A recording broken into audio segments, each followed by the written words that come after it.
Bismillahirrahmanirrahim. Assalamu alaikum. Allahumma salli ala Muhammad sallallahu ta'ala alaihi wa sallam. Bali गाडू straightforward with तलाज थोई अॼु सियासी माहौल गर्म लॻो पियो आहे। PTI पंहिंजे मुतालबे ते बीठी आहे। हुननि खे अञा ताईं जुडिशल कमीशन खपे ऐं हाणे हो तहरीक हलाइण चाहिनि था हुकूमत जे ख़िलाफ़।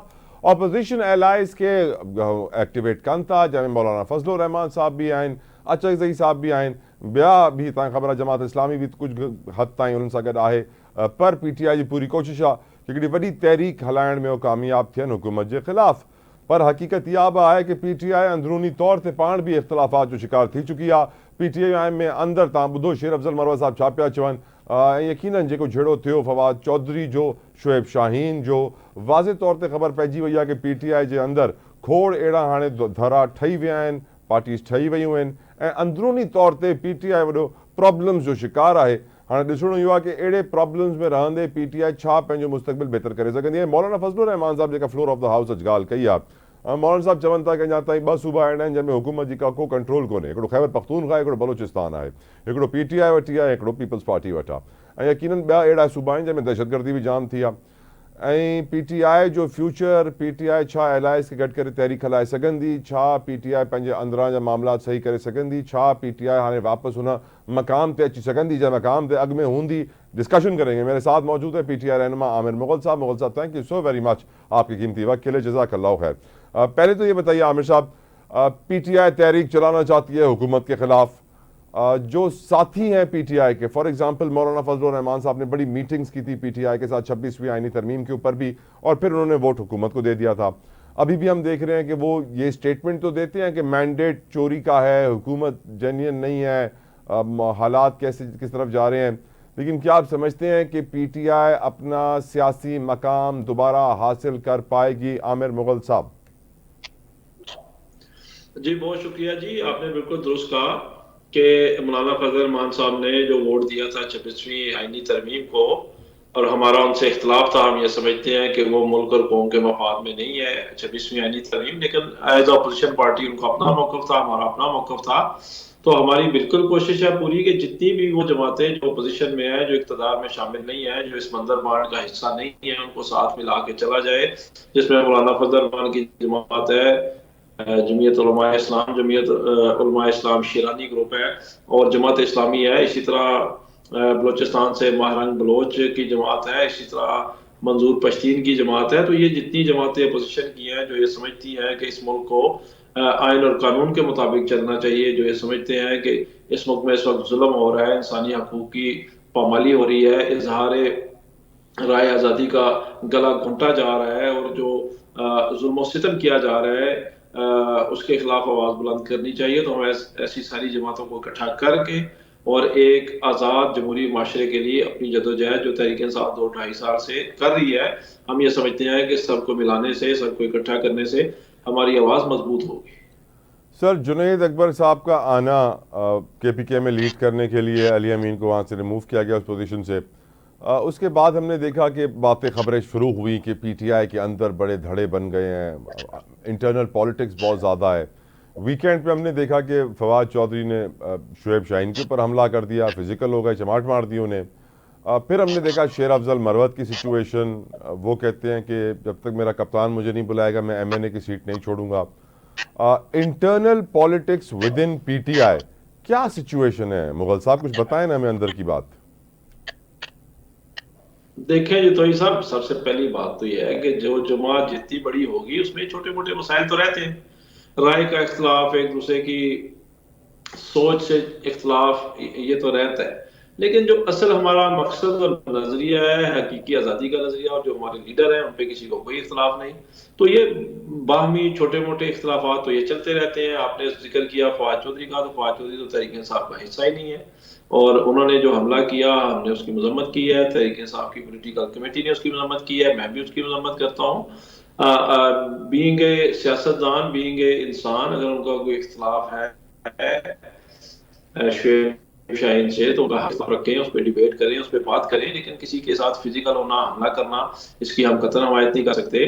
फिर आपने बात की शेर अफजल मरवत की, वो हमारा विद इन पार्टी एक मसला है। असल मसला यह है कि इस मौजूदा हुकूमत के खिलाफ या इनके बारे में जो मौक़िफ़ है वही मौक़िफ़ शेर अफजल मरवत का है, वही मेरा है, वही हमारी पूरी पार्टी का है, वही हमारा असूली मौक़िफ़ है। बाकी पार्टियों में छोटे मोटे मसाइल चलते रहते हैं, तो हमें अपना फोकस अपने मकसद पे करना चाहिए जो इस वक्त मुल्क पे काबिज रजीम है, जिसने बज़ौर बंदूक हमारा मैंडेट लूटा है, जिसने बज़ौर बंदूक पार्लियामान पे कब्जा किया है, जिसने बज़ौर बंदूक सुप्रीम कोर्ट पे कब्जा किया है, जिसने बज़ौर बंदूक इंसानी हकूक की पामालियाँ की हैं और जिसने बज़ौर बंदूक अब मीडिया का गला घोंट दिया है पीका एक्ट की शक्ल में। तो हमें सबको फोकस उस पर रखना चाहिए और हमारा मकसद बड़ा वाज़ेह है कि हमने इस हकीकी आज़ादी की जद्दोजहद में इंशाल्लाह कामयाबी हासिल करनी है और इस मुल्क को एक आज़ाद जमहूरी जी इस्लामी माशरा बनाना है। सर, वज़ीर आज़म बड़े मुतमईन है, मईशत उनकी नज़र में बेहतरीन राह पर जा रही है, महंगाई की शरह सिंगल डिजिट में महंगाई मुसलसल कम हो रही है, आने वाले वक्त में और कम होगी। और आज तो वज़ीर आज़म ज़्यादा मुतमईन इसलिए भी हैं क्योंकि वर्ल्ड बैंक की एक एग्जीक्यूटिव डायरेक्टर्स की टीम आई हुई है कोई 20 साल के बाद पाकिस्तान, और उनका प्लान यह है कि वो 10 साल में 40 अरब डॉलर्स की यहाँ पे न सिर्फ इन्वेस्टमेंट करेंगे, बहुत सारे सोशल वेलफेयर के प्रोग्राम भी चलाएंगे। आपकी नज़र में मईशत किस राह पर है मुगल साहब? देखें तो ऐसा मीशत तो आपके सामने है। जो मीशत हम 6+ पे छोड़ के गए थे, 6.2 थी आई थिंक, वो आज एक के आगे पीछे घूमती है, कभी ऊपर कभी नीचे। तो जो मीशत 6% से 1% पे आ गई उसको किस तरह स्टेबल मीशत कह सकते हैं।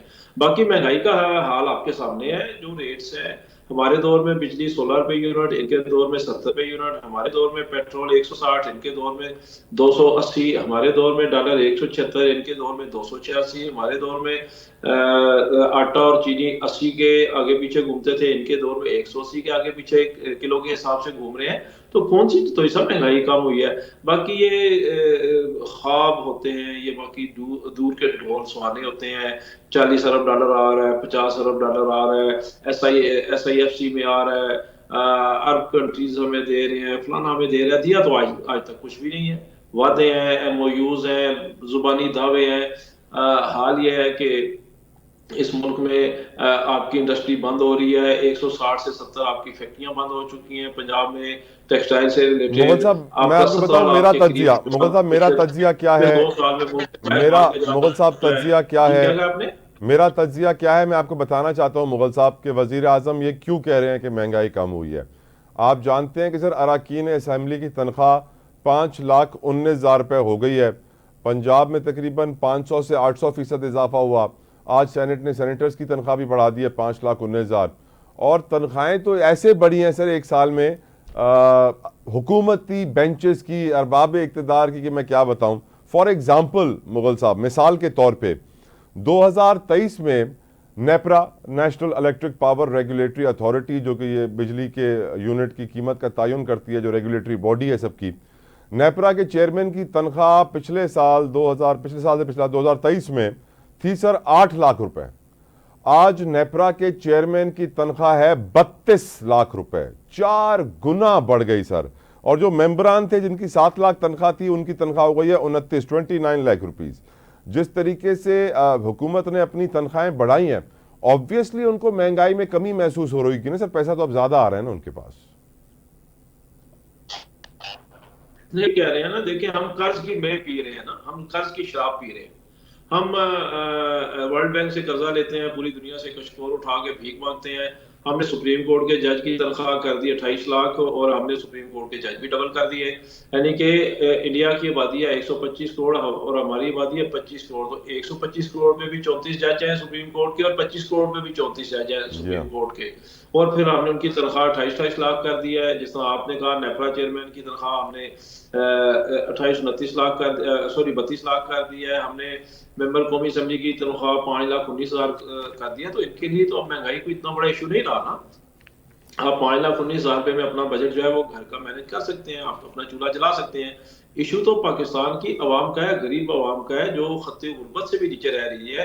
और इसी वर्ल्ड बैंक की रिपोर्ट है कि पिछले एक साल में 1,30,00,000 1.3 जो है लोग जो हैं वो मजीद खत्ते गुर्बत से नीचे हैं पाकिस्तान के। तो दुनिया तो हमें ये कह रही है, लोग खुदकुशियां कर रहे हैं महंगाई के हाथों, भूख के हाथों और गुर्बत के हाथों, बेरोजगारी के हाथों लोग खुदकुशियां कर रहे हैं। हाँ, अलबत्ता ये है कि चूंकि शहबाज शरीफ साहब के हालात अच्छे हैं, टीटियां उन्होंने, आपको पता है, टीटियों के जरिए, ठेले वाले के जरिए, रक्शे वाले के जरिए, पान वाले के जरिए, चौकीदार के जरिए अपनी अहलिया मोहतरमा नुसरत शहबाज के नाम पे वो टीटियां लगाते रहे। इसी तरह हमारे सदर जो है अवाम 45 के जो नाजायज सदर हैं, आसिफ जरदारी साहब, वो अपनी बहन फरियाद ठाकुर के नाम पे टीटियां लगवाते रहे।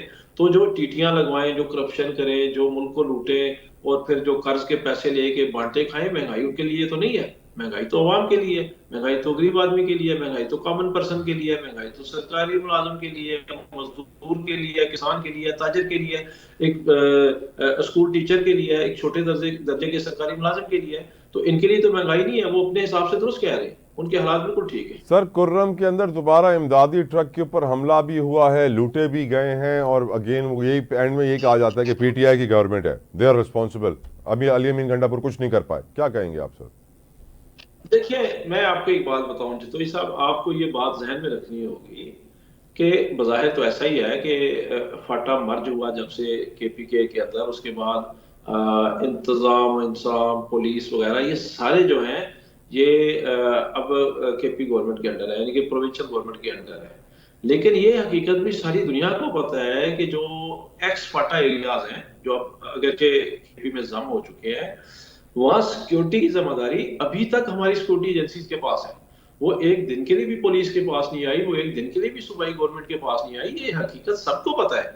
तो अगर सिक्योरिटी से मुतलका कोई इश्यूज होते हैं, मैं ये नहीं कहता कि उसमें सूबाई हुकूमत की यकसर कोई जिम्मेदारी नहीं है, लेकिन हम ये भी नहीं कह सकते कि यकसर उसकी जिम्मेदार सूबाई गवर्नमेंट है। बहरहाल उसकी जिम्मेदारी जो है वो सिक्योरिटी एजेंसीज पे है। सिक्योरिटी के जितने रिलेटेड इश्यूज है वो डे वन से लेके आज तक सिक्योरिटी एजेंसीज इसको डील कर रही है। मुगल साहब, एक ब्रेक का मुझे कहा जा रहा है, लेकिन मुझे आपसे एक सोसाइटी का सवाल पूछना है। बहुत सारी दिल खराश खबरें हैं जो आज मेरे सामने से गुजरी हैं, जो हमारे मुआशरे से जुड़ी हुई हैं। पूरे पाकिस्तान से ऐसे केसेस रिपोर्ट हुए हैं जिस पर मैं आपसे सवाल पूछूंगा, लेकिन पहले एक प्लीज़ आपकी परमिशन से ब्रेक ले रहा हूँ। ब्रेक से वापस आएंगे, आमिर मुगल साहब से डिस्कशन कंटिन्यू करेंगे। Viewers, stay with us.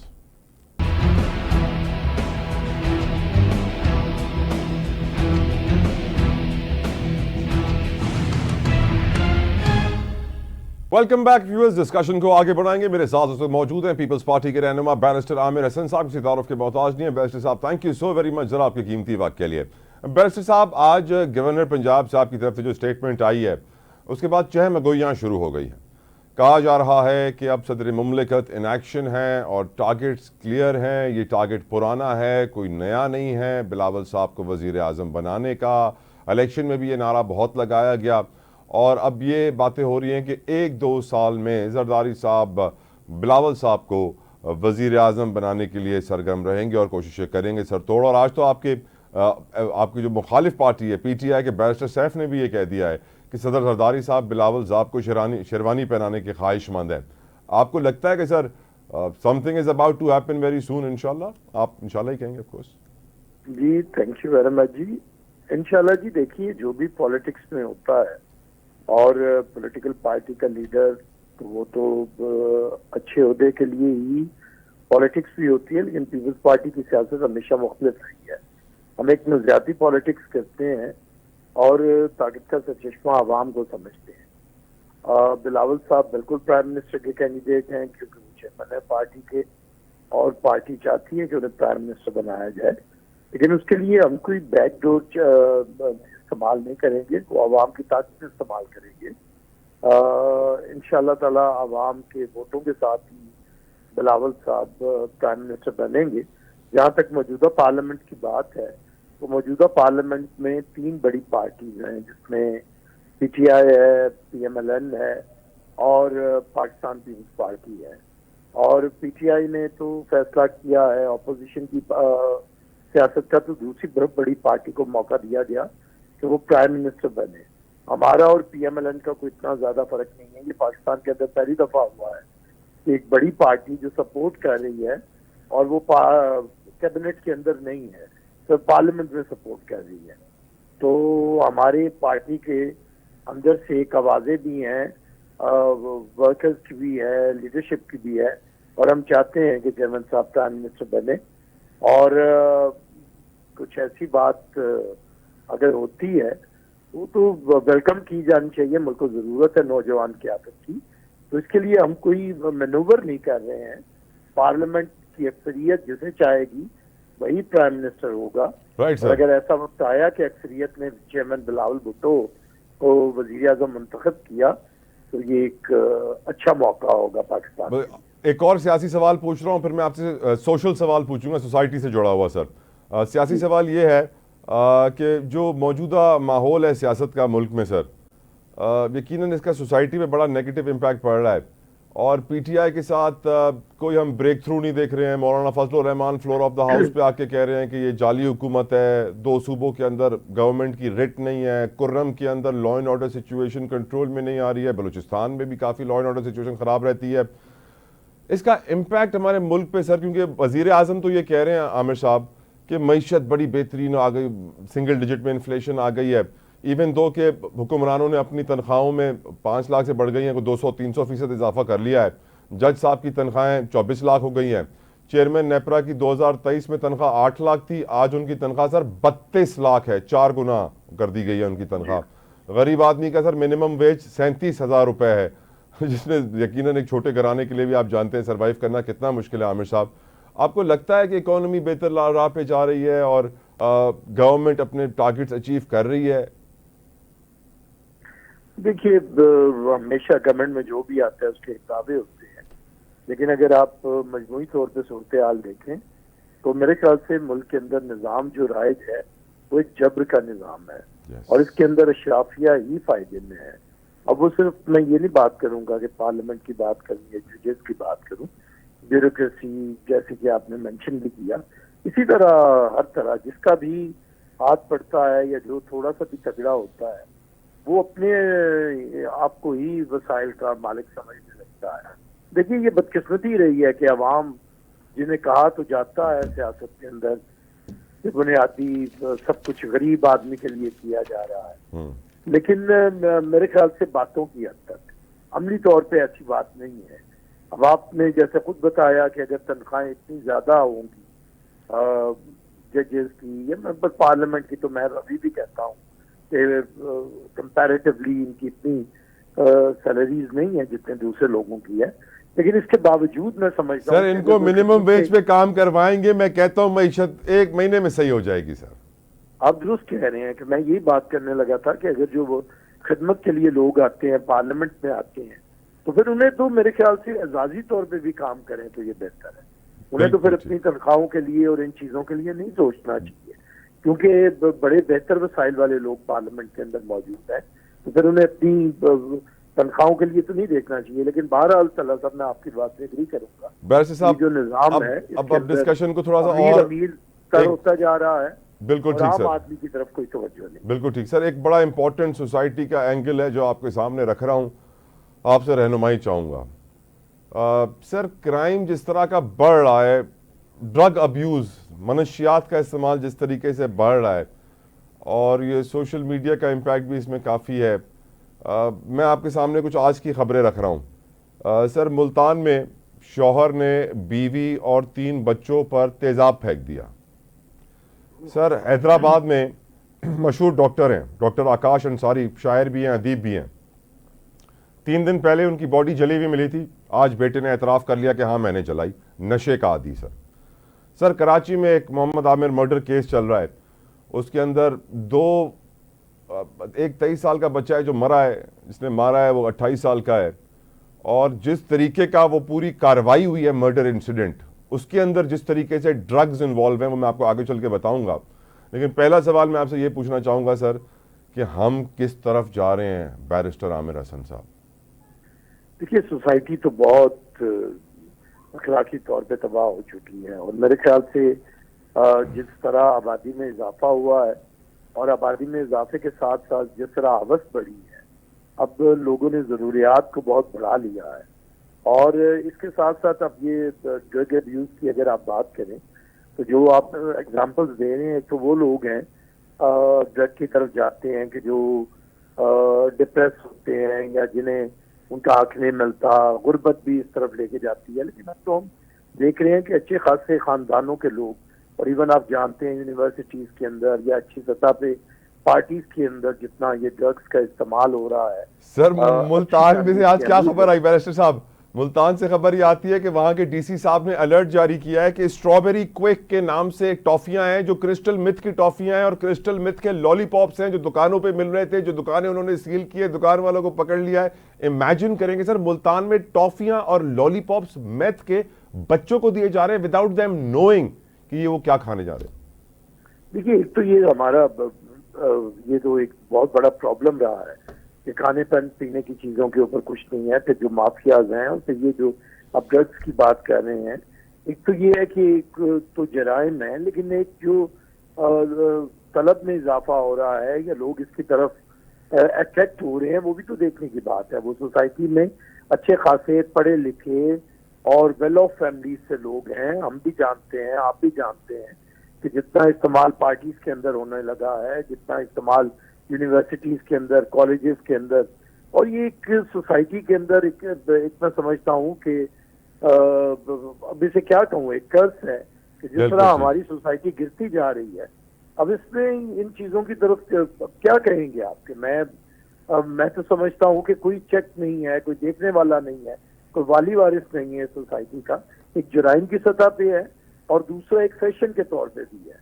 तो इससे बुराई अब बढ़ के क्या होगी? मैं तो बिल्कुल ठीक, आप जानते हैं यहाँ लाहौर पंजाब की यूनिवर्सिटीज के अंदर जिस तरह ड्रग्स का इस्तेमाल हो रहा है, और जिस तरह अभी आपने ये मुल्तान की एग्जांपल दी है, या जिस तरह दूसरे लोग जो बीमारी की हद तक इसमें इन्वॉल्व हो जाते हैं, और फिर जो आपने बताया कि उन्होंने अपने वालिद को जला दिया, तो फिर क्या आप इससे अंदाजा करें कि ये सोसाइटी, और इसमें वजह ये है तला भाई, मैं सिर्फ एक बात कहना चाहूंगा कि जो रिलीजन होता है, मजहब होता है, वो रूहानी बालिदगी के लिए होता है, उसकी कमी है। लेकिन हमने मजहब का इजहार शायद अपनी ठेकेदारी के लिए किया है या लोगों को नीचा दिखाने के लिए किया है, लेकिन मजहब को हम अपनी रूह की बालिदगी के लिए इस्तेमाल नहीं कर रहे।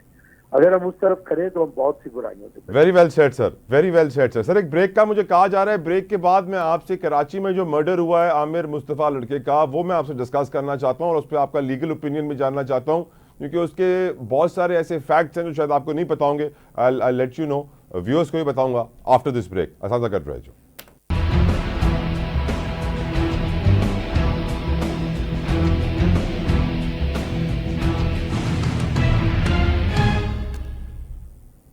कराची में एक 23 साला नौजवान आमिर मुस्तफ़ा का कत्ल होता है। इल्जाम लगता है एक 28 साला नौजवान अरमगान कुरैशी के ऊपर। 23 साला नौजवान की बॉडी भी मिल जाती है, गाड़ी भी मिल जाती है, जली हुई हालत में, डीएनए टेस्ट भी हो जाते हैं, सब कुछ साबित हो जाता है। लेकिन जो कातिल लड़का है अरमगान कुरैशी, उसके जो वालिद हैं, उनकी हरकत और सकनात बहुत कुछ बता रही हैं और उनके बारे में मैं भी आपको बहुत कुछ बताने वाला हूं। लेकिन इससे पहले कि मैं आपको बताऊं, बैरिस्टर आमिर हसन मेरे साथ मौजूद हैं और वो क्रिमिनोलॉजी के बड़े माहिर हैं, बहुत इन्होंने क्रिमिनल केसेस देखे हैं, उनकी राय भी मैं लूंगा। लेकिन सुनवाना चाहूंगा इस अरमगान कुरैशी के बाप की गुफ्तगू। सुनवा इसलिए रहा हूं क्योंकि असल मसला इस पूरे केस के अंदर, इस लड़के के अंदर भी इसका बाप ही है। पहले सुनिए गौर से। में मेरा बयान भी नहीं आ रहा, मैं तो अभी कोर्ट की फाइल आगे पीछे आ रहा हूँ, लेकिन मसला ये है कि उसके बयान में एक बहुत कॉन्ट्रडिक्शन है। पहले लाश जो है नदी से मिल रही है, फिर शेर को खिलाई जाती है, फिर घर में दफनाई जाती है। फौरन जब FIR का ऑर्डर होता है पुलिस के ऊपर, तो पुलिस वालों को लाश भी मिल जाती है और फिर शिराज साहब भी मिल जाते हैं, और शिराज साहब डंडे से मार के लाश जो है डिग्गी में डाल देते हैं और जला देते हैं। वो जिंदा भी था, लेकिन जो लाश है उसके हाथ कटे हुए हैं, टहरे कटी हुई है, सर कटा हुआ है। तो भाई कौन सा आहार इस्तेमाल किया भाई? आप जला रहे हैं आगे, वो कर रहे हैं। ये बहुत आई हैव रिटन 40। एक क्लैरिफिकेशन देना चाहूंगा, ये कोई कॉल सेंटर नहीं था, call centre it was SOFTWARE house, उसका मैं ओनर हूँ। बैरिस्टर आमिर हसन साहब हमारे साथ मौजूद हैं। बैरिस्टर साहब, मैं आपको बताना चाहूँगा सर कि इनका नाम है कामरान असगर कुरैशी। मैं जानता हूँ इनको बड़े अच्छे तरीके से, 25 साल पहले मेरी इनसे मुलाकात हुई थी, और ये डिफेंस क्लिफ्टन के मशहूर ज़माना मनशियात फरोश हैं। और फिर इनके बेटे ने भी मनशियात फरोशी शुरू कर दी। इनके बेटे के ऊपर पहला पर्चा होता है 2019 में जब वो 24 साल का था, भत्ताखोरी का। फिर 2019 के अंदर 2 और केसेस होते हैं कस्टम्स के, यही ड्रग्स मंगवाए जाते थे, वीड, कैनबस और भी बहुत सारे ड्रग्स बाहर से डिलीवरी डार्क वेब के थ्रू होती थी, कस्टम वाले पकड़ते थे, कस्टम वाले इनको बुलाते थे, इनके ऊपर केस बनाते थे। 2019 में 1 साल बंद रखा, 2023 में दोबारा वही कस्टम वाला केस बना जिसके अंदर 12 दिन बंद हुए, बाहर आ जाते हैं अरमगान कुरैशी। इनके पास सर कॉल सेंटर भी है जिसके अंदर ये कहते तो हैं सॉफ्टवेयर हाउस है, लेकिन सब जानते हैं कि किस तरीके से उसके अंदर स्कैम्स होते हैं, क्योंकि जब गिरफ्तार करने पुलिस अरमगान कुरैशी को पहुंची तो उसके घर पे बहुत सारे और लोग भी, गार्ड्स भी थे, सबने फायरिंग की और 4 घंटे मुकाबला जारी रखा। कामरान कुरैशी वो शख्स है सर जो आके अपने दोस्तों में कहता है कि मेरा बेटा बड़ा शेर है, 4 घंटे पुलिस को अंदर नहीं आने दिया। वजह क्या थी? वो लैपटॉप जिसके अंदर सारे शवायद थे और उसमें से डेटा डिलीट किया जा रहा था, जिससे इनके सारे फ्रॉड पकड़े जाते, इनके सारे स्कैम पकड़े जाते, इनका ड्रग कार्टेल पकड़ा जाता। लेकिन हैरत की बात देखिए कि सर हम एक ऐसी सोसाइटी में रहते हैं कि जहां पर एक ड्रग डीलर अपने ड्रग डीलर बच्चे को बचाने के लिए ओपनली घूम रहा है, और ये वो ड्रग डीलर है सर जिसको एएनएफ ने भी उठाया, एक्साइज ने भी उठाया, पुलिस ने भी उठाया, सबने छोड़ दिया। बैरिस्टर साहब, हम कहां पहुंच गए हैं सर? देखिए, यही कई निज़ाम है। आप अक्सर अपने प्रोग्राम्स में, या मैं तो जब से आपके साथ आता हूँ प्रोग्राम्स में, आप हमेशा सोशल इश्यूज को भी रेज करते हैं, अगर पॉलिटिकल गुफ्तगू नहीं होती, जिसे हमें अपनी सोसाइटी का भी पता चलता है।